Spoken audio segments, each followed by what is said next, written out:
As a journalist trained in law, I'm especially attuned to this phenomenon of fake news.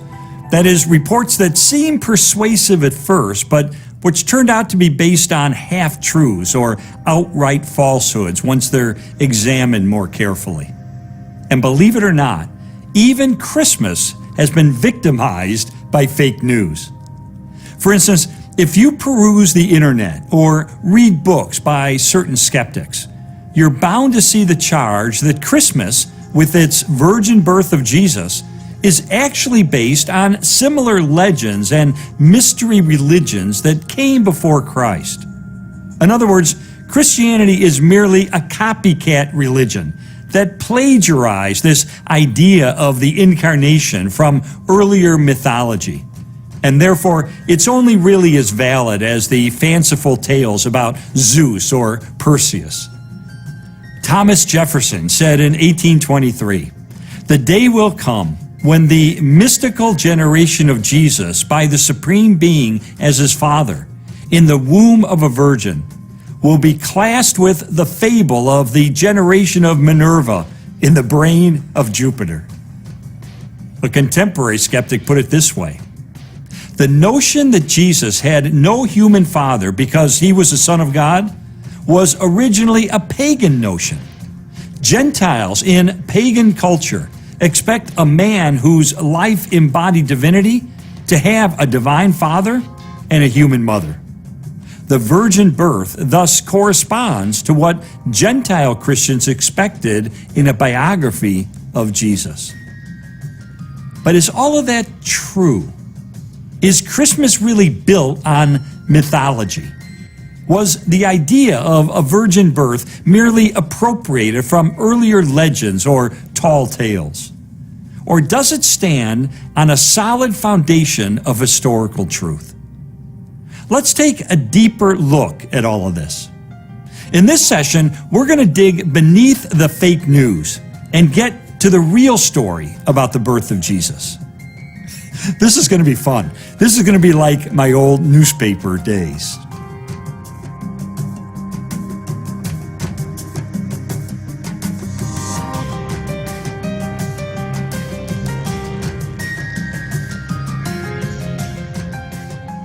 Several years ago, the novel The Da Vinci Code popularized this mantra: nothing in Christianity is original.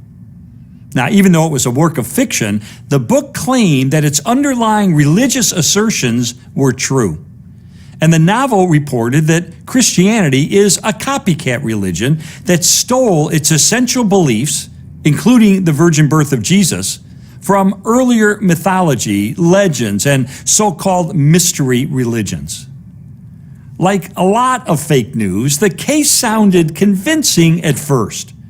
For example, critics say there were stories of an earlier mythological god named Mithras, long before Jesus was born. Did you know that Mithras was born of a virgin in a cave on December the 25th and had 12 disciples? He sacrificed himself for world peace. He was buried in a tomb, and he rose again 3 days later. Now, does that sound familiar? I mean, could this mystery religion called Mithraism be the real source for Christian beliefs about Christmas and Easter? What about legends that the god Zeus actually fathered Alexander the Great? Or that Buddha was born of a virgin? Oh, and Krishna too. It seems there was a proliferation of virgin births well before the story of Jesus' virginal conception. All of this can be very troubling when you first hear it, except that it's fake news. It reminds me of what Proverbs 18:17 says. The one who states his case first seems right, until the other comes and examines him. Now, in the same way, fake news often comes across as convincing until we go to a reliable fact-checking website where the initial claim is subjected to rigorous investigation and cross-examination. And often, that's when we recognize that the original news was, well, it was exaggerated or even outright fabricated. So let's do our own fact-checking. Let's look into the claims about this mythological Mithras. What do we find when we examine the record more thoroughly? Well, we discover that he wasn't born of a virgin. Such a claim was never made. Instead, the myth says that Mithras emerged fully grown out of a rock, and he was wearing a hat. No virgins and no caves. Besides, as we said in the last session, the idea that Jesus was born in a cave is nowhere in the New Testament anyway. Was there a claim that Mithras was born on December the 25th? Sure, but so what? The Gospels don't tell us when Jesus was born. Spring was the most likely time because shepherds were watching their flocks at night, and this is when ewes bore their young. Around AD 200, theologians got together and they concluded that Jesus was born on May 20th. Others believe that the date may have been in April or in March. It wasn't until the 4th century that December the 25th was chosen as the date to celebrate Jesus' birth, in part to bring a Christian influence to the pagan celebrations of the winter solstice. So right down the line, the supposed parallels disappear. Mithras didn't have 12 disciples. In the Iranian version, he had 1 follower. In the Roman version, he had 2. Mithras didn't sacrifice himself for world peace. He was known for killing a bull. And there are no records of any beliefs about the death of Mithras, and therefore no beliefs at all about a supposed resurrection. So this is what we find whenever we investigate claims of cases involving virgin births. For example, the mother of Alexander the Great, Olympias, rejected the story that he was conceived through Zeus. The Hindu god Krishna wasn't born of a virgin. His mother already had 7 previous sons, as his followers readily concede. As for Buddha, his early years are shrouded in mystery, but according to legends that developed 500 years later, Buddha's mother dreamed that he entered her in the form of a white elephant, fully formed. And get this, she had been married for many years prior to this, so she certainly wasn't a virgin. One of the most frequently cited parallels to the Jesus account is the story of Dionysus, who's the god of wine and fertility, who's also known as Bacchus. I asked the historian Edward Yamauchi for his analysis of that mythological story, and he told me this, quote, "No," he said, "there's no evidence of a virgin birth for Dionysus. As the story goes, Zeus, disguised as a human, fell in love with the princess Semele, the daughter of Cadmus, and she became pregnant. Hera, who was Zeus's queen, arranged to have her burned to a crisp, but Zeus rescued the fetus and sewed him into his own thigh until Dionysus was born." So, this is not a virgin birth in any sense. I asked Yamauchi about the story of Zeus impregnating Dania through a shower of gold and her giving birth to Perseus. Yamauchi told me there are many stories about Zeus and his liaisons with human women. Here's the big difference. The Jewish God, Yahweh, could be anthropomorphic, but these were metaphors not to be taken literally. Whereas in Greek mythology, the anthropomorphism was taken quite literally. The gods were very human. They lusted after mortal women. That's the focus of these myths. Although Yahweh is sometimes expressed in human imagery, he is utterly unlike human beings. So these parallels break down on a very fundamental level. You're talking about 2 very different concepts of God. The prominent scholar J. Gresham Machen of Princeton Theological Seminary makes a similar point in his magnum opus called The Virgin Birth of Christ. He says, quote, "Zeus may have had union with Dania, not in human form, but in a shower of gold, But all the same, the union is a satisfaction of his lust for the human maid. Everywhere it is the love of the God for the mortal woman, and not merely the exclusion of a human father of the child, which stands in the forefront of interest. And then he asks this question, which has an obvious answer. Could anything be more utterly remote from the representation in Matthew and Luke than these stories of the amours of Zeus? He later provides his own answer when he reaches his final conclusion on the topic. He says, quote, "There seems to be no clear evidence that pagan sources use the word virgin as referring to the mothers of heroes, mythical or historical, who were represented as being begotten by the gods." I'll mention one other major difference between the account of Jesus' birth and these other mythological or historical stories that are claimed to be parallels. Those other births always represent the beginning of that person's life.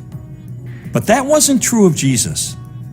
He has existed from eternity past, and his birth merely represents his incarnation into flesh and blood. In other words, he didn't begin to exist at Christmas. He has always existed, and there's no other story that comes close to matching this important distinction. Now, some of the promoters of the mythology theory like to point out that the Christian apologist Justin Martyr in the middle of the 2nd century seemed to suggest that Jesus and the mythological Perseus share a virgin birth in common. See, the critics say, even early Christians saw the link. However, when you read what Justin Martyr actually wrote, you can see this is just a misunderstanding of what he was saying. You see, Justin Martyr was trying to diffuse Roman attacks on the church because at the time, the Romans were severely persecuting Christians. So Justin was telling the emperor, look, you don't persecute people who worship other gods who are similar, so why persecute Christians?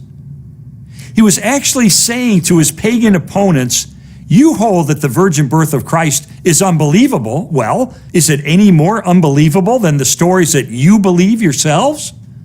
He wasn't actually equating the virgin birth of Jesus with the birth of Perseus. He was merely using a rhetorical flourish to undermine the arguments of his opponents.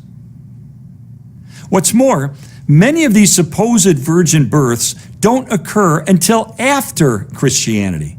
So if there was any borrowing, it would have been in the other direction.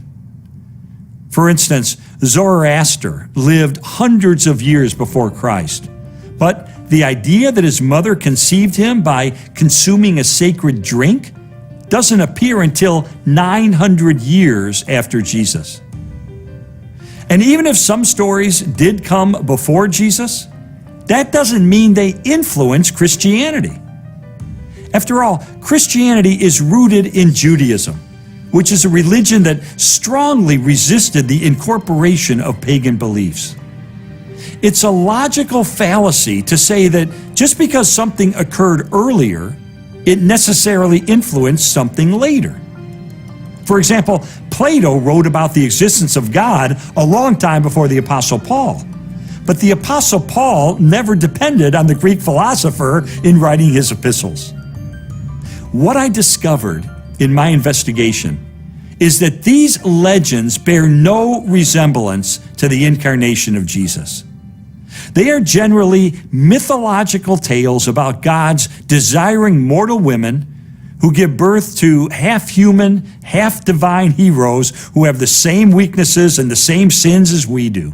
That's in stark contrast to the accounts about Jesus.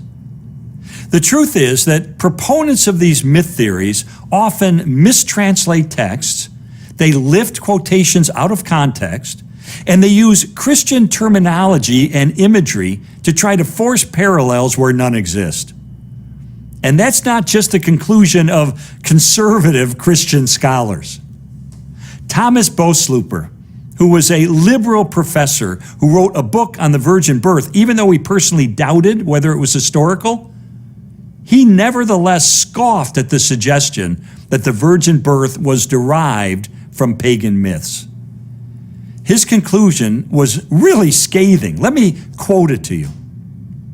Contemporary writers invariably use only secondary sources to verify such claims. The scholars whose judgments they accept rarely produced or quoted the primary sources. The literature of the old German school of religion, which has become the authority for contemporary scholars who wish to perpetuate the notion that the virgin birth in the New Testament has a non-Christian source, is characterized by brief word, phrase, and sentence quotations that have been lifted out of context or incorrectly translated and used to support preconceived theories. Sweeping generalizations based on questionable evidence have become dogmatic conclusions that cannot be substantiated on the basis of careful investigation. Another leading scholar told me this, quote, "I don't think anyone can make a convincing case that the virgin birth of Jesus, which is reported quite soon after the fact and in documents that are sober in their reporting, was derived from any pagan or other sources." And one of America's premier New Testament scholars, Raymond E. Brown, who taught at Union Theological Seminary in New York for 23 years, came to this conclusion, quote, "No search for parallels has given us a truly satisfactory explanation of how early Christians happened upon the idea of a virginal conception, unless, of course, that is what really took place." I love the way he put that. We can't identify any way that this idea of a virgin birth could have been imported into Christianity. So where would it have come from? Unless that's what actually occurred. Friends, the bottom line is this. The reports of Jesus' birth, his teachings, his death, and his resurrection appear in a historical context. They're based on eyewitness accounts and are recorded virtually immediately after his life. They bear the earmarks of authenticity. They aren't the kind of flights of fancy that are found in mythological tales. So when we celebrate Christmas, we can be confident we're commemorating the birth of the unique Son of God, who came on a mission to seek and save those who are spiritually lost.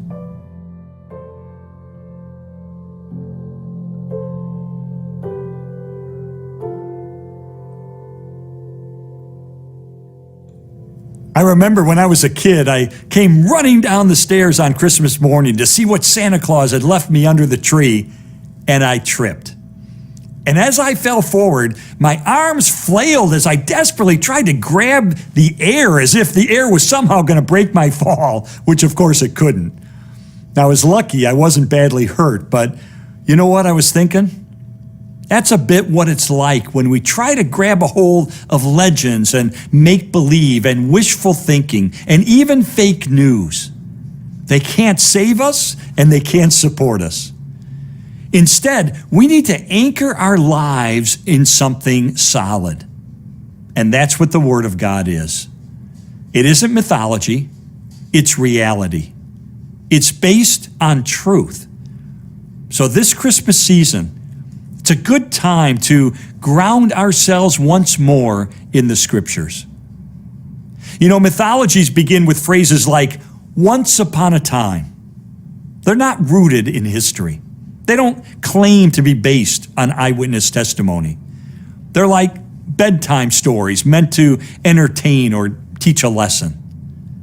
But that's not what the New Testament is like.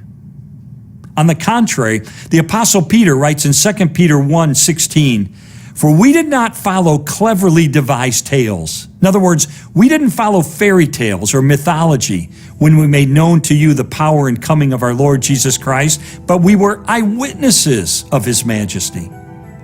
And the Apostle John declares this in 1 John 1:1, "That which was from the beginning, which we have heard, which we have seen with our eyes, which we have looked at and our hands have touched. This we proclaim concerning the word of life. Now, that's the kind of truth that we can confidently anchor our lives in.